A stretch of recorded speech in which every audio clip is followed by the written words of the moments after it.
Hey everyone, it's that Math Magician, and on this video, I'd like to talk about problem 108 from our new geometry assignment. Now just to recall, I posted this on Sunday along with a review assignment, and if you want to do the review assignment, that's fine. You can still have that option. This is just for students who want to push themselves and see if they can do the new assignments that we would have done if we were still in class together. Okay, so problem 108 is all about probability, and we're going to discover a new way to determine probability. Now, the question opens up and says that Nick, he wants to create a 4-digit number. So he wants to make a number that's 4 digits long, and he wants to use numbers from 1 through 7. So that means in that number, you're only going to see digits that are 1, 2, 3, 4, 5, 6, or 7. And what's really important is he's going to have repeating digits. So what that means is, think about a 4-digit number like 7,327. This number would work for Nick's classification of his 4-digit number. It has 4 digits. I see 4 digits there. All of the numbers are between 1 through 7, and the numbers can repeat. It's okay that the 7 repeats. Okay, if we didn't have this piece of info here and he said that he didn't want any of the digits to repeat, then we would be like, no, this problem doesn't work. This number doesn't work because the numbers repeat. But for us, it's totally fine. It works, okay? So here's how I like to set up these problems. I kind of like to draw out 4 spaces so we can see those representing each of those digits, right? There's 4 digits. The numbers we can put in each of these spots are the numbers 1 through 7, okay?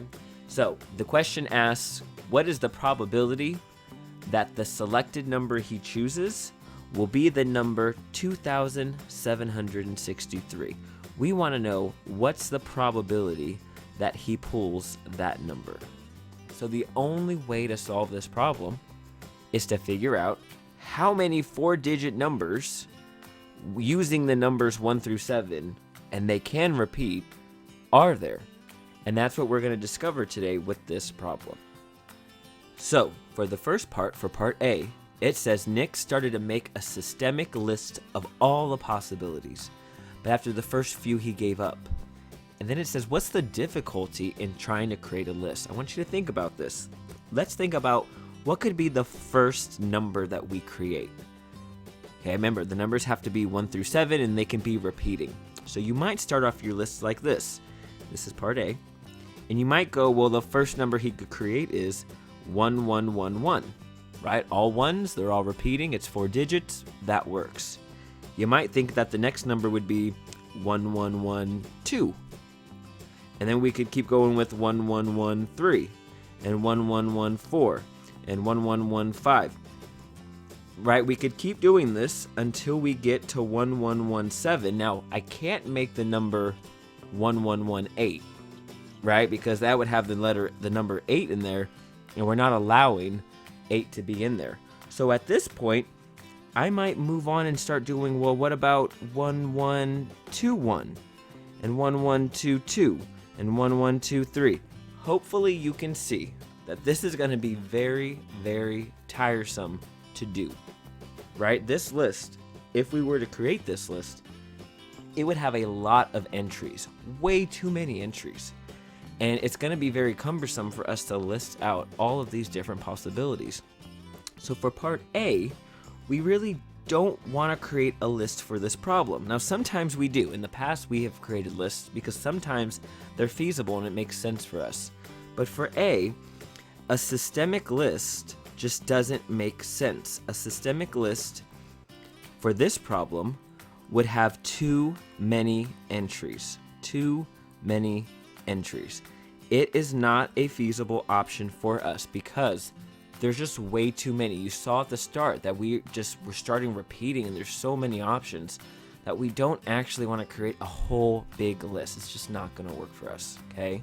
So we kind of want to move away from this idea of creating a list. Now, for part B. Part B says, well, what about using a tree diagram? And I know right now you're probably like, oh, I hated the tree diagrams in class. I never could understand them. But let's think about what this tree diagram might look like. Okay, so we know that the first number here has how many possible outcomes?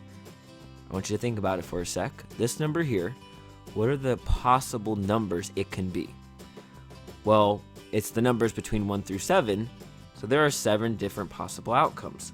So if I were to create a tree diagram here, I would need to create a tree diagram that has 7 different outcomes. 1, 2, 3, 4, 5, 6, 7.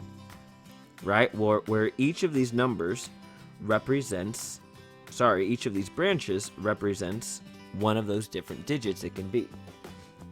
Now here's where things are going to get very, very difficult, okay? This is our first digit. Think back to up here when I listed out my 4 numbers. This is kind of the first number, right? The first number can be any of those. Now, once we select one of those numbers, we move on to the second digit.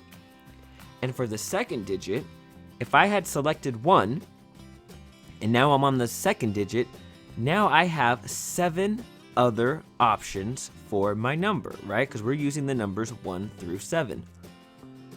And if I was down here and selected this number 7, then I would also have 7 new numbers to choose from. Hopefully we start to see that for each of these numbers here, I'm gonna have 7 more branches coming off of that number. And then once I move over here, right, I have 1, 2, 3, 4, 5, 6, 7. For each of these numbers, right, this is only the second digit. For each of these numbers, I'm gonna have 7 more branches coming off of each of those.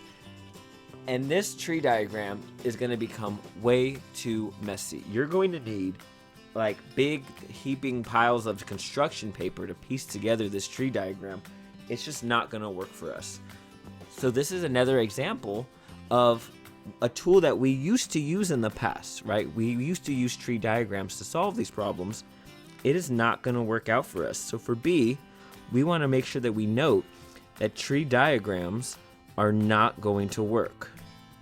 And the reason why they're not going to work is because they become too complicated. There's too many branches.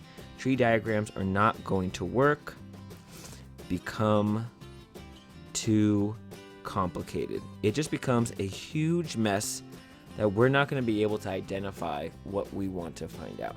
So now we know that lists don't work, tree diagrams don't work. We move on to part C, and on part C, we want to start to come up with a different strategies, a little shortcut we might be able to use to solve this problem. And you'll find that step in the next video. So I'll see you guys in the next video.